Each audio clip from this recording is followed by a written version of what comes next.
Let's talk about lab-grown meat, which sounds super appetizing, right? All right, here's an article. This is from the AP. The article's called U.S. Approves Chicken Made from Cultivated Cells. For the first time, U.S. regulators approved the sale of chicken made from animal cells, allowing 2 California companies to offer lab-grown meat to the nation's restaurants, tables, and eventually supermarket shelves. The Agricultural Department gave the green light to Upside Foods and Good Meat. Those are both companies. Firms that had been racing to be the first in the U.S. to sell meat that doesn't come from slaughtered animals, what is now being referred to as cell-cultivated or cultured meat, as it emerges from the laboratory and arrives on dinner plates. I don't know about you guys, but cultured meats sounds like meat that reads books. Maybe That's why I was laughing. Opera. Yeah. Back to the article. The move launches a new era of meat production aimed at eliminating harm to animals and drastically reducing the environmental impact of grazing, growing food for animals, and animal waste. Cultivated meat is grown in steel tanks using cells that come from living animals, a fertilized egg, or a special bank of stored cells. In Upside's case, that's one of the companies, it comes out in large sheets that are then formed into shapes like chicken cutlets and sausages. Good Meat, that's the other company, which already sells cultivated meat in Singapore, the first country to allow it, turns masses of chicken cells into cutlets, nuggets, shredded meat, and sautés. And another article from Yahoo went into a little bit more detail about the production here. This is lab-grown meat could end up on your plate any day now. And we have a bunch of articles. I'm just picking a couple of highlights here. This is the process. It says the process of growing animal meat without the rest of the animal involves taking a biopsy of living tissue, placing those cells into culture, then a nutrient bath, and getting those cells to differentiate into muscle and fat. Some processes even exercise those cells to get them to build muscle fibers similar to those in a living animal. All of that takes energy, effort, and technological know-how. Okay, that's enough. We can comment on this. Dante, this is disgusting. Right? You know, it's funny you say that because as you read a little bit about this, that sort of sentiment is definitely one of the drawbacks. Yeah, we all saw Soylent Green. We know it. We know. Mm-hmm. Wait, what'd you say? Soylent Green? You're not old enough. Oh, God. What is that? It's from a movie from the 70s with Charlton Heston, and the punchline is Soylent Green is people. It doesn't matter. Don't waste the time. Soylent Green. Soylent Green. Oh man. Yeah. Yeah. It is like Soylent Green. No, it's not. It's not like Soylent Green. Soylent like Green is it. people. This is chicken. No, seriously, it sounds really gross and weird. Tell me this is not just weird Frankenstein chicken. Yeah, again, it definitely feels weird, but I think from a broad perspective, it definitely makes sense. It's not a new concept.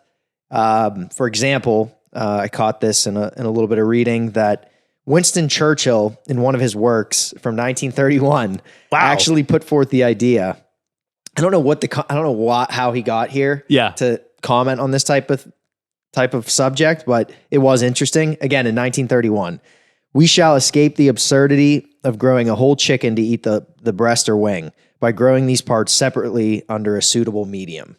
So the thought of it, again, has been around for quite some time. Wow. Really? It's crazy. It was, again, an unlikely suspect to have commented on something like this. But sure enough, in the last 5 to 10 years, we've seen more and more research in this regard come to take shape. Startups are popping up, obviously, as you mentioned. And again, it feels weird. And that is definitely going to be one of the biggest drawbacks as it makes its way into the market, in a more widespread sense. But again, it makes sense just given how much meat that we are consuming just as a broad population. Yeah. So, I mean, that's my generic answer to that This is question. kind of the inevitable direction of things. Yes. Yeah. So I guess to answer it a little more directly, like what is wrong with this? I suppose we could talk about some of the negatives. Yeah. Go for it. Again, I think the consumer hesitancy, as we mentioned, is going to be a huge problem. Kind of like this psychological component. Yeah. Feels unnatural. You know, a lot of those who listen to this show have a bias towards natural products and natural ways of addressing health issues, for better or for worse. Right. You know, but that is going to be something that hinders the adoption of this. I mean, if we're supposed to be getting out of factory farming and going back to organic things, this seems like the extreme other end of that. Mm-hmm. Yeah. And I don't know how to like answer that or address that without being like overly philosophical, but I mean, that's part of the point. Yeah.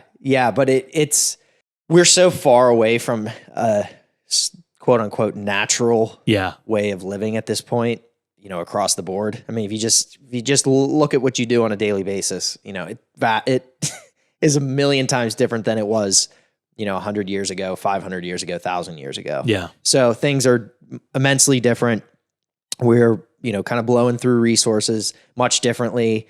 And as far as this specific product being natural versus unnatural, you know, it's still being cultivated from a living organism. This isn't plant-based.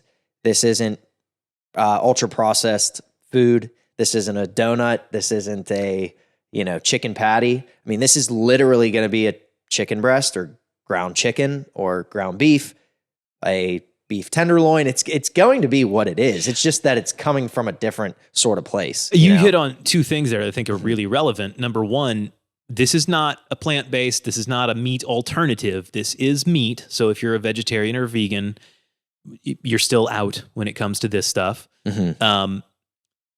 But that's an interesting point. It is literally just the cells. Mm-hmm. So I guess in a sense, it's possible that this could be less chemically filled than the chicken breast you buy at the grocery store now. I mean, is that possible? Yeah. The biggest difference there would be, as far as the meat that we're buying from the, you know, currently the antibiotics and those sorts of things that are being used to prevent us from consuming, you know, dangerous pathogens. Yeah. I mean, that's probably the most glaring sort of chemical additive that we see with, you know, meat in that respect. Makes a lot of people very uncomfortable. But again, you just look at the epidemics basically that have come from foodborne pathogens. Yeah. And so you understand the need for it. Right. Now with this sort of meat, it doesn't look, with this cultivated meat or this cultured meat, doesn't appear that the antibiotic use and sort of chemical additives after the fact are going to be necessary. You know, I think we'll get to it, but a lot of the chemical makeup, so to speak, is involved in more of the actual like manufacturing process and the, you know, the medium that's required to grow it, where some of these base ingredients come from, the chemical makeup of that sort of stuff might make people a little bit uneasy. So on one hand, yes, it's going to be chemical sparing at the end product, but at the same time, there's a lot of chemicals that go into it from the beginning. But, okay, so which I kind of like personally, it's like, whatever, dude. Like, it's just, there's a lot of unnatural chemicals. Everything's a chemical at this point. But yeah. There are a few different articles that just saying like 10 reasons why cultivated meat is the future of protein. And they point to it's hormone free is one. Mm. It's antibiotic free is another one. And there's been a few different articles that cite both of those things. So, I mean, that's a huge, for a lot of, it's a good point. There's a lot of bad with the good in that case. Those are key examples, but it's like, as people then start to read about it a little more and they hear about what's in the, you know, what's in this medium of growth, right? They're going to be like, whoa, give me the hormones and give me the antibiotics. Right. I don't want this fetal bovine serum. That's, you know, it's going to be, you'll start to hear all types of stuff. Okay. So what is that? Go ahead. Yeah, no, we'll get there for show. I wanted to hit a couple more of these negatives real quick. Okay. Which we've sort of, you know, touched, but the second one, in addition to consumer hesitancy, is just availability. So right now, how can this be scaled? We're a ways off from this truly being scaled, just with the sheer requirement of factories that are going to be needed to support, you know, the amount of meat to be produced that could theoretically mimic that of which is being produced more conventionally. Right. So that's a huge problem. Secondary to availability would be just the sheer fact of consumer cost going up as a reflection of the, low availability.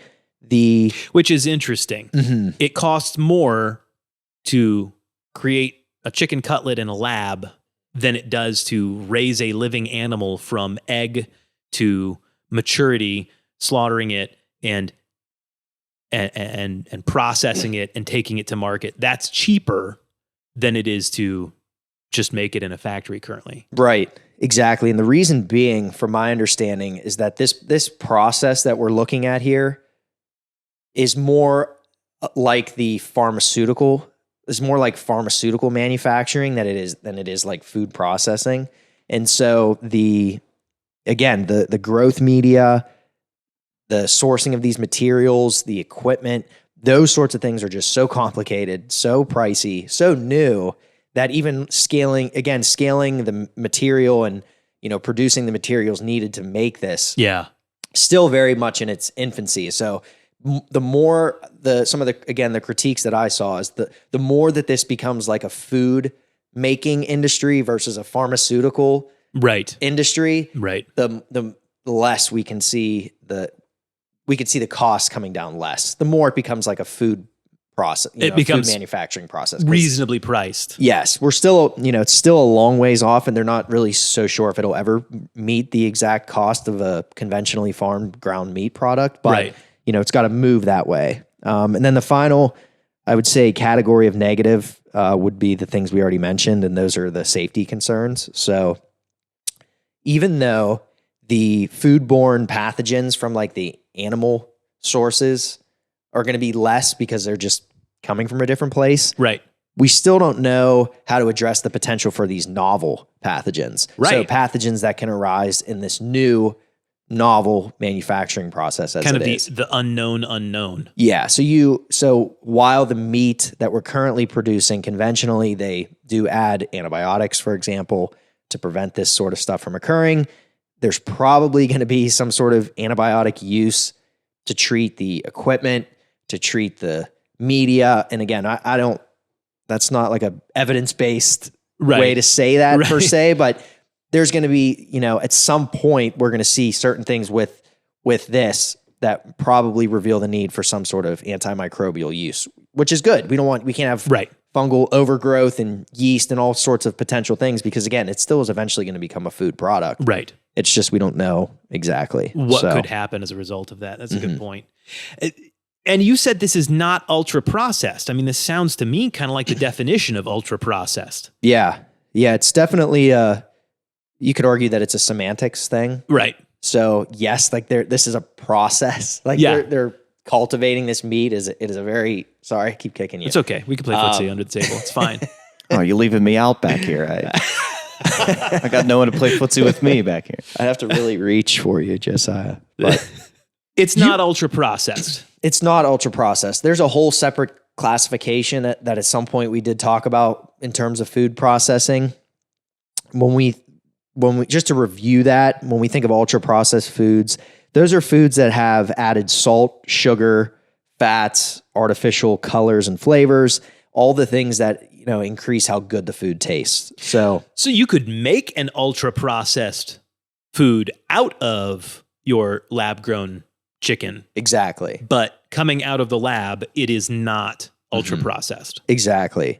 So again, processing just refers to washing, cleaning, milling, cutting, chopping, heating, pasteurizing, blanching, cooking, all of those sorts of things. There's variant levels of processing.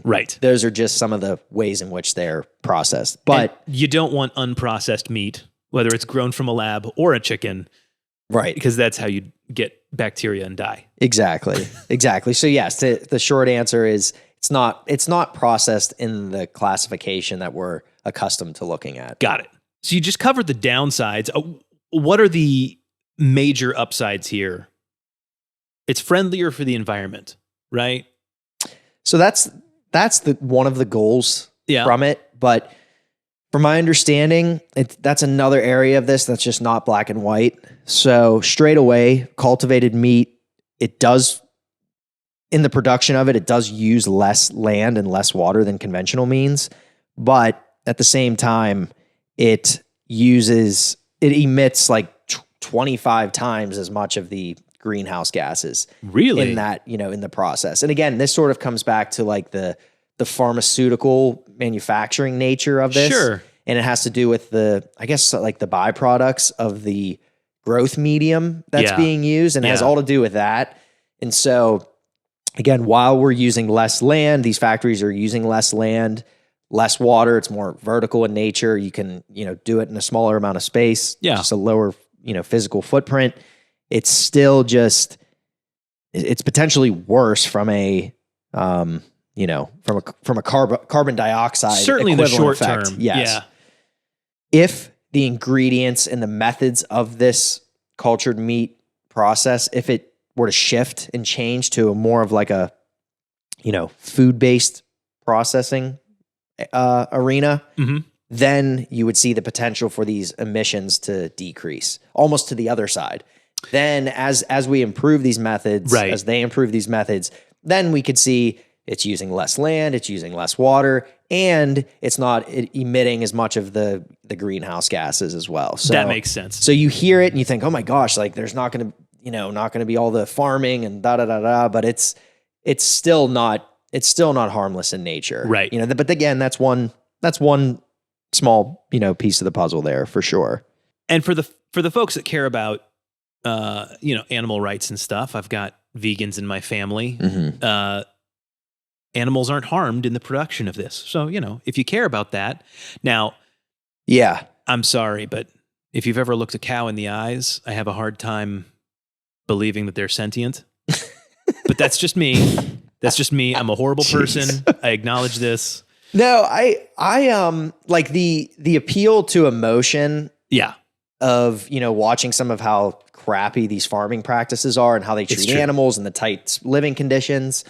Man, like, and I know you're just kind of, I know you're saying that in jest, but yeah, it is really crazy. Yeah. And it honestly, it has made me, I don't know how much of a difference I'm making, but like the last year or two, I'm 100% eating less meat. And that's from a multitude of reasons. I wasn't even necessarily that familiar with the cultivated meat process. Right. But I think that is an important part. If we can somehow this is never going to overtake conventionally farmed meat. But if you can say, oh, wow, this is at some point, if this becomes more affordable and a percentage of the meat that we're buying, if we eat meat once or twice a day, like if a percentage of that is coming from a cultivated process, then hey, maybe that improves the conventionally farmed meat, the animals' living conditions and such. So sure. I think that's a massive, I don't know how we made it this far without mentioning that. I think those involved with animal conservation and humane farming and all that kind of stuff, I think this has to be a huge step forward for them. Yeah. Definitely. So it's not as scary as it sounds, but we do have 3D printed plant nuggets. We have insect-based options. And now we have Franken chicken. Yeah. Josiah, would you eat it? I'd give it a shot. Yeah? I'd try it. Heck yeah, why not? Well, take the leap of faith, Joe. So take the leap. That AP article, they just put out as of 6 days ago. Oh. At the time of this recording anyway, they put out a kind of like a debunking claim. So I guess there's been these claims on social media that the cultivated meat is from the cult is from human cells. What? Oh. Yeah, and so there's this whole theory. It says lab grown meat is using cells from human cells. Guys, because they're trying. It says lab grown meat chicken was recently approved and sold, grown from human cells. Research it, says one Facebook post that has grown in popularity. But then they debunk the claim, saying that this is false. It's made from chicken cells. The chicken in the case, but if it sounds insane, it probably is. Nobody is making lab-grown human meat for you to eat. That's awful. They do. They might say, "How do you know?" Hannibal Lecter's knew. Now the difference is they do make. There's a way that they actually 3D print like tissue for. You can have like an ear reconstructed or part of a nose reconstructed, where they take a sample of your own cells, they cultivate them, and then they like 3D print a piece that can kind of help grow back in. That's crazy cutting edge stuff. Yeah. But it's not to be eaten. Don't That's- eat the That's don't gross. eat the ear. Gosh. Yeah. The Don't believe everything you read on Facebook. Oh my please. goodness. Josiah, that reminded me. We glossed over the cell culture media or the growth media. Yeah, which has, let's talk about that real quick. Yeah. So quickly, there's two components of this growth media or liquid essentially that the meat begins to differentiate and proliferate into tissue. So the basal media is the first part that contains all the essential nutrients, the glucose, the amino acids, So the things the cells need that would typically be delivered vitamins. by Yes, by a it's almost vein. it's almost like blood. It's like a Yeah. blood supply. Right. Yeah. So that's one part. You're exactly right. Good way to think of it. The second part are these added factors, and these are the ones that get all of the, the hype and the hysteria and the human derived cells, all that stuff. The added factors are ultimately the ones that allow for the proliferation and the differentiation of these cells. So you need things like growth factors and hormones and things that are normally present in the body to help tissue grow Sure. and change and specify. These are commonly animal derived.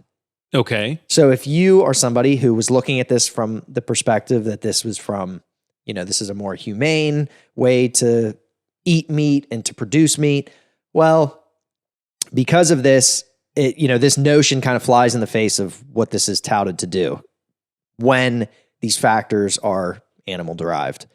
The staple serum that's been used, the FBS or the fetal bovine serum that I, mentioned, Yeah. that was the most commonly harvested serum to, again, be incorporated in this process.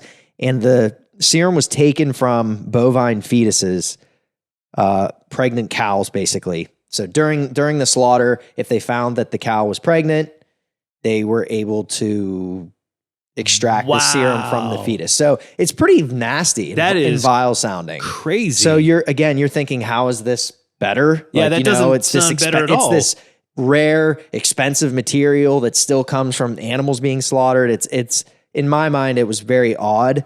But one of the companies that you mentioned, there's another company, so Upside Foods, Eat Just, they are already using and coming up with different mediums that by the time their product is fully accessible in the mass market, I want to say that they'll be past animal-derived serums. So Okay. that's a huge step. And so again, that is a very valid critique of that FBS. I mean, it's weird. You can go online and buy it. Can you really? Yeah, it's like any sort of Not on our website. on askjoedimatteo.com. No. Oh my goodness. No. No. So again, the Eat Just company, they've already successfully used a non-animal derived serum in Okay. 2023. So Good. Okay. whenever you start, again, like the fetal bovine serum is going to be something that you hear about as a very stark negative. And in my opinion, I think, again, if you're going to go down this route of non-animal based sourcing, you got to try to find a substitute for that. So again, I think they're already finding the substitute. I think it's all good. So it's one of those eventually. things that, yes, it's true right now. Long term, it probably won't be. Just like the greenhouse gases emissions and sort of thing. It's like, yes, we're not really going to be saving the environment right now Right. if these factories started to pop up, but eventually as we improve and adapt and learn and a couple Yeah. factories pop up here and there, inevitably things will, Yeah.